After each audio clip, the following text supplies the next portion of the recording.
Dans un ancien article reproduit par le Carré Rouge, Edmond Gilliard dit ses joies et ses peines d'artisan du langage. Si j'étais plus sûr de mon métier, écrit-il, comme je mettrais fièrement mon enseigne, ici on décrasse les mots. Regratteur de mots, décrotteur de vocables, dur mais utile métier. Quant à moi, dans les heureux matins où je suis aidé par les poètes, j'aime à faire le petit ménage de mes mots familiers. J'administre équitablement les joies des deux genres. J'imagine que les mots ont de petits bonheurs quand on les associe d'un genre à l'autre, de petites rivalités aussi dans les jours de malice littéraire. Qui de l'huisse ou de la porte ferme mieux le logis?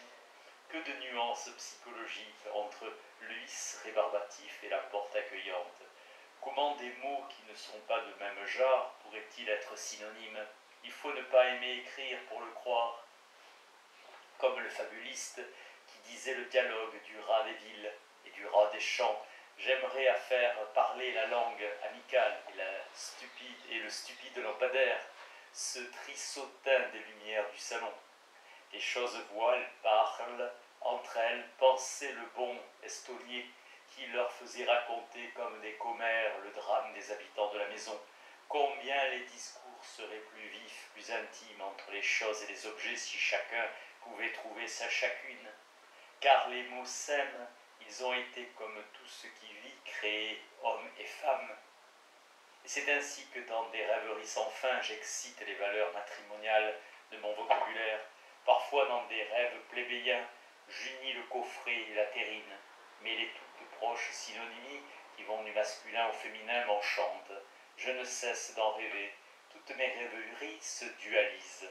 Tous les mots qui touchent les choses, le monde et les sentiments, les monstres s'en vont, l'un cherchant sa compagne, l'autre son compagnon. La glace et le miroir, la montre fidèle et le chronomètre exact, la feuille de l'arbre et le feuillet du livre, le bois et la forêt, la nuée et le nuage, la ouivre et le dragon, le luth et la lyre, les pleurs et les larmes. Parfois lassé de tant d'oscillations, je cherche un refuge dans un mot que je me prends à aimer pour lui-même, se reposer au cœur des mots, voir clair dans la cellule d'un mot, sentir que le mot est un germe de vie, une aube croissante.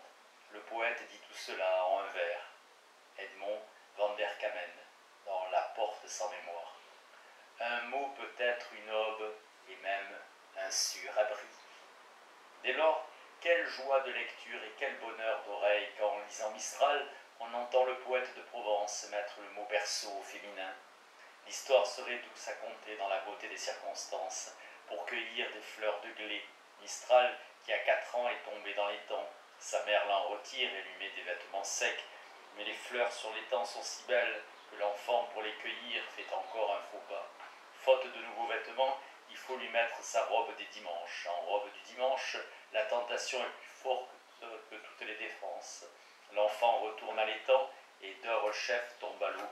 La bonne mère les suit dans son tablier et dit « Mistral, de peur d'un effroi, m'ayant fait boire une cuillerée de vermifuge, elle me coucha dans ma berce où, lassé de pleurer, au bout d'un peu, je m'endormis. » Dans Mémoires et récits de Frédéric Mistral.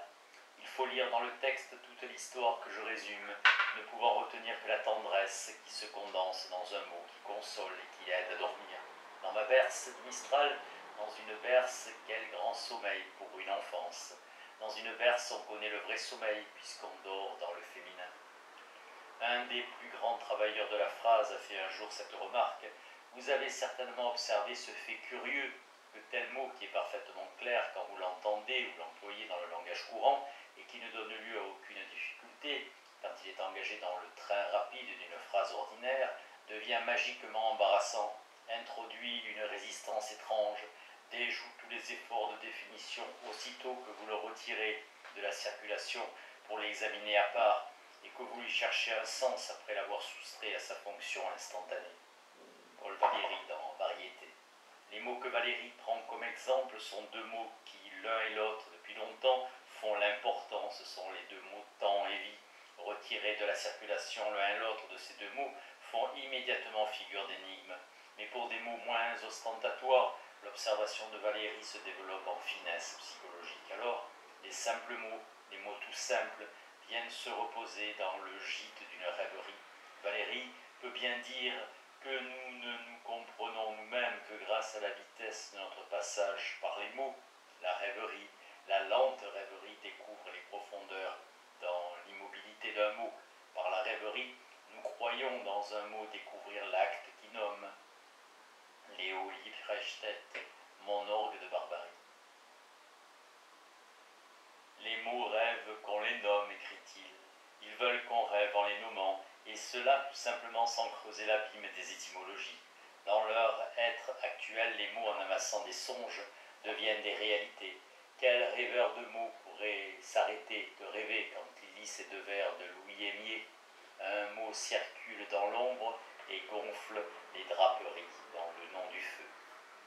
En ces deux vers, j'aimerais faire un test de la sensibilité onirique touchant la sensibilité au langage. Il faudrait demander, ne croyez-vous pas que certains mots ont une telle sonorité qu'ils viennent prendre place et volume dans les êtres de la chambre? Qu'est-ce donc vraiment qui gonflait les rideaux dans la chambre d'Edgar Poe? Un être, un souvenir ou un nom? Un psychologue à l'esprit clair et distinct s'étonnera devant les vers d'Émier. Il voudrait qu'on lui dise au moins quel est ce mot qui anime les draperies. Sur un mot désigné, il suivrait peut-être une fantomalisation possible. En demandant des précisions, le psychologue ne sent pas que le poète vient de lui ouvrir l'univers des mots. La chambre du poète est pleine de mots qui circulent dans l'ombre. Parfois, les mots sont infidèles aux choses. Ils tentent d'établir d'une chose à l'autre des synonymes oniriques. On exprime toujours la fantomatisation des objets dans le langage des hallucinations visuelles. Mais pour un rêveur de mots, il y a des fantomalisations par le langage. Pour aller à ces profondeurs oniriques, il faut laisser aux mots le temps de rêver. Et c'est ainsi qu'en méditant la remarque de Valéry, on est conduit à se libérer de la téléologie de la phrase. Ainsi, pour un rêveur de mots, il y a des mots qui sont des coquilles de paroles. Oui, en écoutant certains mots, comme l'enfant écoute la mer en un coquillage, un rêveur de mots entend les rumeurs d'un monde de songes. D'autres rêves naissent encore quand, au lieu de lire ou de parler, on écrit comme on écrivait jadis au temps où l'on était écolier. Dans le soin de la belle écriture, il semble qu'on se déplace à l'intérieur des mots. Une lettre étonne, on l'entendait mal en la lisant, on l'écoute autrement sous la plume attentive. Ainsi, un poète peut écrire dans les boucles des consonnes qui jamais ne résonnent, dans les nœuds des voyelles qui jamais ne vocalisent, saurais-je installer ma demeure? Robert Mallet dans les signes de l'addition. Jusqu'où peut aller un rêveur de lettres? Cette affirmation d'un poète en témoigne. Les mots sont des corps dont les lettres sont les membres. Le sexe est toujours une voyelle. Edmond Jabès, les mots traces. Dans la pénétrante préface que Gabriel Gounnour a mis au recueil des poèmes d'Edmond Jabès, on peut lire « Le poète sait qu'une vie violente, rebelle, sexuelle, analogique se déploie dans l'écriture et l'articulation. Aux consonnes qui dessinent la structure masculine du vocable se marient les nuances changeantes et les colorations fines et nuancées des féminines voyelles. Les mots sont sexués comme nous et comme nous, membres du logos. Comme nous, ils cherchent leur accomplissement dans un royaume de vérité. Leur rébellion, leur nostalgie, leur affinité, leur tendance sont comme les nôtres, aimantés par l'archétype de l'androgyne. Pour rêver si loin, suffit-il de lire? Ne faut-il pas écrire? Écrire comme en notre passé d'écolier, en ces temps où, comme le dit Gounnour, les lettres une par une s'écrivaient ou bien dans leur gibbosité, ou bien dans leur prétentieuse élégance. En ces temps-là, l'orthographe était un drame, notre drame de culture travaillant dans l'intérieur d'un mot. Edmond Jabès me rend ainsi à des souvenirs oubliés. Il écrit « Mon Dieu, faites qu'à l'école demain je sache orthographier chrysanthème, qu'entre les différentes façons d'écrire ce mot je tombe sur la bonne.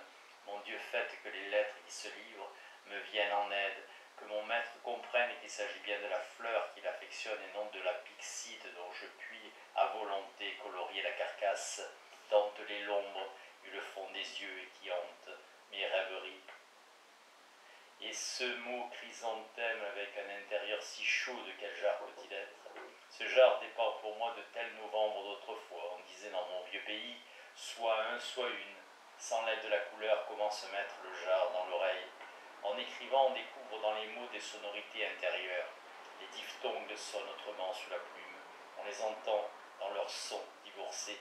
Est-ce souffrance? Est-ce une nouvelle volupté qui nous dira les délices douloureuses que le poète trouve en glissant hiatus au cœur, même d'un mot? Écoute les souffrances d'un vers malarméen, où chaque hémistiche a son conflit de voyelles. Pour ouïr dans la chair, pleurer le diamant. En 3 morceaux s'en va le diamant, qui révèle la fragilité de son nom.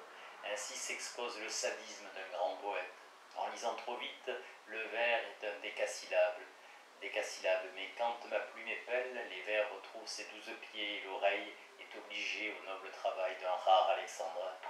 Mais ces grands travaux de la musicalité des vers dépassent le savoir d'un rêveur. Nos rêveries de mots ne descendent pas en la profondeur des vocables, et nous ne savons dire des vers que dans une parole intérieure. Nous ne sommes décidément qu'un adepte de la lecture solitaire.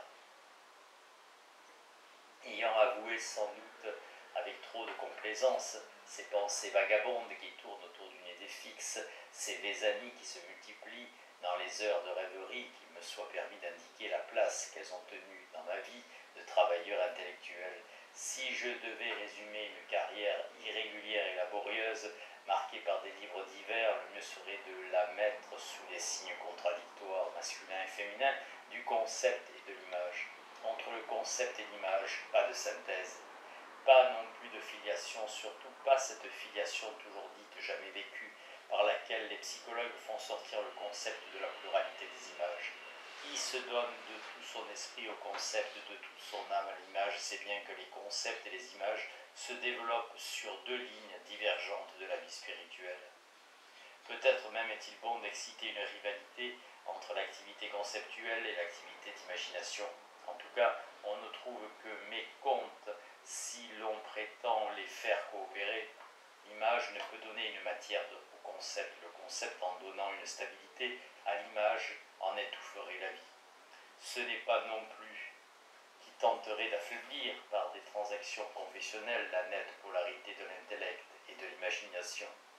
J'ai cru devoir jadis écrire un livre pour exorciser les images qui prétendent, dans une culture scientifique, engendrer et soutenir les concepts. La formation de l'esprit scientifique, contribution à une psychanalyse de la connaissance objective. Quand le concept a pris son essentielle activité, c'est-à-dire quand il fonctionne dans un champ de concept, quelle mollesse, quelle féminité! Il y aurait à se servir d'images dans ce fort tissu qu'est la pensée rationnelle, interviennent des interconcepts, c'est-à-dire des concepts qui ne reçoivent leur sens et leur rigueur que dans leurs relations rationnelles. Nous avons donné des exemples de ces interconcepts dans notre ouvrage. Le rationalisme appliqué dans la pensée scientifique, le concept fonctionne d'autant mieux qu'il est sevré de toute arrière-image. Dans son plein exercice, le concept scientifique est débarrassé de toutes les lenteurs de son évolution génétique, évolution qui relève dès lors de la simple psychologie. La virilité du savoir augmente à chaque conquête de l'abstraction constructive dont l'action est si différente de celle décrite dans les livres de psychologie. La puissance d'organisation de la pensée abstraite en mathématiques est manifeste, comme le dit Nietzsche dans les mathématiques, la connaissance absolue faite, c'est Saturnale dans la naissance de la philosophie à l'époque de la tragédie grecque. Qui s'adonne avec enthousiasme à la pensée rationnelle peut se désintéresser des fumées et des brumes par lesquelles les irrationalistes tentent de mettre les doutes autour de la lumière active des concepts bien associés. Brume et fumée, objection du féminin. Mais en revanche, ce n'est pas moi non plus qui, disant mon amour fidèle pour les images, en étudierai à grand renfort de concepts. La critique intellectualiste de la poésie ne conduira jamais au foyer où se forment les images poétiques. Il faut bien se garder de commander à l'image dans un magnétiseur comme un magnétiseur commande à la somnambule. Pour connaître les bonheurs d'image, mieux vaut suivre la rêverie somnambule, écouter comme le fait Nodier, la somniloquie d'un rêveur. L'image ne peut être étudiée que par image, en rêvant les images telles qu'elles s'assemblent dans la rêverie. C'est un non-sens que de prétendre étudier objectivement l'imagination, puisqu'on ne reçoit vraiment l'image que si l'on admire. Déjà, en comparant une image à une autre, on risque de perdre la participation à son individualité. Ainsi, image et concept se forment à ces deux pôles opposés de l'activité psychique, qui sont l'imagination et la raison, jouent entre elles une polarité d'exclusion. Rien de commun avec les pôles du magnétisme. Ici, les pôles opposés ne s'attirent pas, ils se repoussent. Il faut aimer les puissances psychiques de deux amours différents si l'on aime les concepts et les images, les pôles masculins et féminins de la psyché. Je l'ai compris trop tard j'ai connu la bonne conscience dans le travail alterné des images et des concepts. Deux bonnes consciences qui seraient celles de plein jour et celles qui acceptent le côté nocturne de l'âme. Pour que je jouisse de double bonne conscience, la bonne conscience de ma double nature, enfin reconnue, il faudrait que je puisse faire encore deux livres, un livre sur le rationalisme appliqué, un livre sur l'imagination active.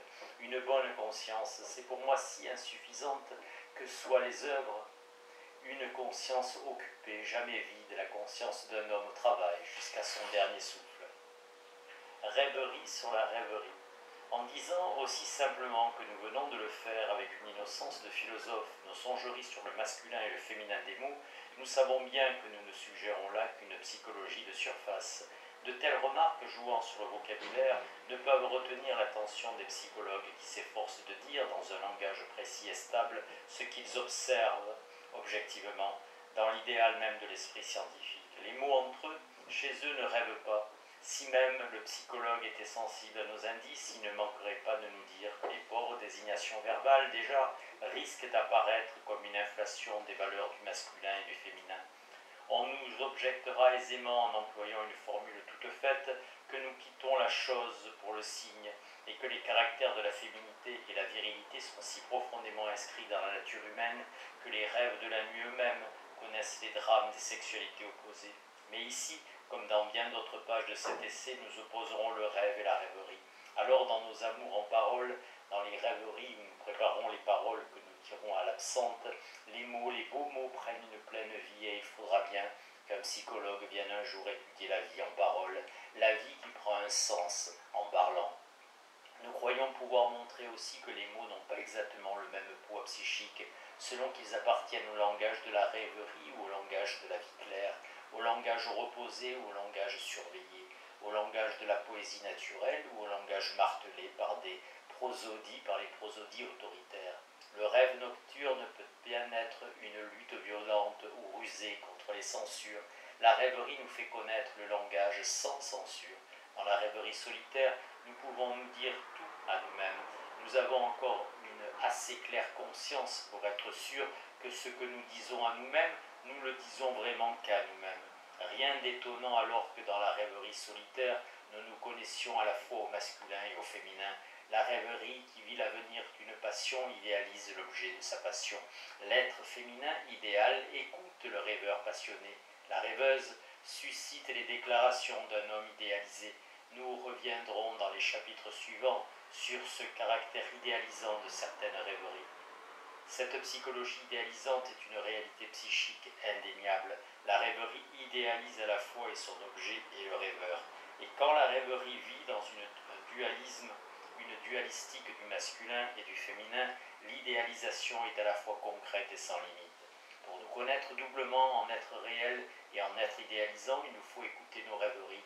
Nous croyons que nos rêveries peuvent être la meilleure école de la psychologie des profondeurs. Toutes les leçons que nous avons apprises de la psychologie des profondeurs, nous les appliquerons pour mieux comprendre l'existentialisme de la rêverie. Une psychologie complète qui ne privilégie aucun élément du psychisme humain doit intégrer l'idéalisation la plus extrême, celle qui atteint la région que nous avons désignée dans un livre antérieur comme la sublimation absolue. En d'autres termes, une psychologie complète doit rattacher à l'humain ce qui se détache de l'humain, unir la poétique de la rêverie au prosaïsme de la vie. En fait, il nous paraît incontestable qu'une parole reste attachée aux plus lointains, aux plus obscurs désirs qui animent. en ses profondeurs le psychisme humain. Sans cesse, l'inconscient murmure, et c'est en écoutant ces murmures qu'on entend sa vérité. Parfois des désirs dialoguent en nous, des désirs, des souvenirs peut-être, des réminiscences faites de rêves inachevés. Un homme et une femme parlent dans la solitude de notre être, et dans la libre rêverie, ils parlent pour s'avouer leurs désirs, pour communier dans la tranquillité d'une double nature bien accordée, jamais pour se combattre. S'il garde trace, cet homme et cette femme intime de rivalité, c'est qu'on rêve mal, c'est qu'on met des noms de tous les jours sur les êtres de la rêverie intemporelle. Plus on descend dans les profondeurs de l'être parlant, plus simplement l'altérité essentielle de tout être parlant se désigne comme l'altérité du masculin et du féminin. De toutes les écoles de la psychanalyse contemporaine, c'est celle du Carl Gustav Jung qui a le plus clairement montré que le psychisme humain est, en sa primitivité, androgyne.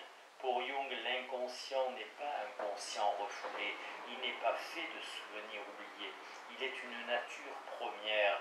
L'inconscient maintient donc en nous des puissances d'androgénéité. Qui parle d'androgénéité frôle avec une double antenne les profondeurs de son propre inconscient. On croit raconter une histoire, mais l'histoire intéresse au point qu'elle devienne de la psychologie actuelle. Ainsi, pourquoi Nietzsche rapporte-t-il qu'Empédocle se souvenait d'avoir été garçon et fille? Nietzsche s'en étonne-t-il? Ne voit-il pas dans ce souvenir empédocléen un gage de la profondeur de méditation d'un héros de la pensée? Est-ce là un texte utile pour comprendre Empédocle? Ce texte nous aide-t-il à descendre dans les profondeurs insondables de l'humain? Et nouvelle question à l'occasion d'un texte cité objectivement en historien, Nietzsche a-t-il été pris par une rêverie parallèle? Est-ce en revivant les temps où le philosophe était garçon-fille qu'on découvrira une ligne d'enquête pour analyser la vérité du surhumain? Ah, vraiment, à quoi rêvent les philosophes? Devant de si grands songes, peut-on être simplement psychologue? On n'aura pas tout dit quand on aura rappelé que Nietzsche n'a jamais oublié cet étrange paradis perdu que fut pour lui un presbytère protestant comblé de présence féminine. La féminité de Nietzsche est plus profonde puisqu'elle est plus cachée. Qu'y a-t-il sous le masque surmasculin de Zarathustra? Il y a dans l'œuvre de Nietzsche à l'égard des femmes des petits mépris de mauvais aloi. Sous toutes ces couvertures et ces compensations qui nous découvrira le Nietzsche féminin et qui fondera le nietzschéisme du féminin. Pour nous, qui limitons nos enquêtes au monde de la rêverie, nous pouvons bien dire que chez l'homme comme chez la femme, l'androgénéité harmonieuse garde son rôle qui est de maintenir la rêverie dans son action apaisante. Les revendications conscientes et par conséquent vigoureuses sont des troubles manifestes pour ce repos psychique. Elles sont alors des manifestations d'une rivalité du masculin et du féminin au moment où tous deux se détachent de l'androgénéité primitive. Dès qu'elles quittent ces gîtes, comme est celui de la rêverie profonde, l'androgénéité devient déséquilibrée. Elle est livrée alors à des oscillations. Ce sont ces oscillations que note le psychologue en les marquant d'un signe d'anormalité. Mais quand la rêverie s'approfondit, ces oscillations s'amortissent, le psychisme retrouve la paix des genres telle que connaît le rêveur de mots. Le psychologue Buitendichk, dans son beau livre « La femme », donne une référence où il dit que l'homme normal est masculin à 51% et que la femme est féminine à 51%. Ces nombres sont évidemment donnés à titre polémique pour ruiner la tranquille assurance des deux monolithismes parallèles du masculin intégral et du féminin intégral. Mais le temps travaille toutes les proportions, le jour, la nuit, les saisons et les âges, ne laisse pas tranquille notre androgénéité équilibrée. En chaque être humain, l'horloge des heures masculines et l'horloge des heures féminines n'appartiennent pas au régime des chiffres et des mesures. L'horloge du féminin marche au contenu dans une durée qui tranquillement s'écoule. L'horloge du masculin, le dynamisme de la saccade. On la sentirait mieux si l'on acceptait de mettre en franche dialectique la rêverie et les efforts de connaissance.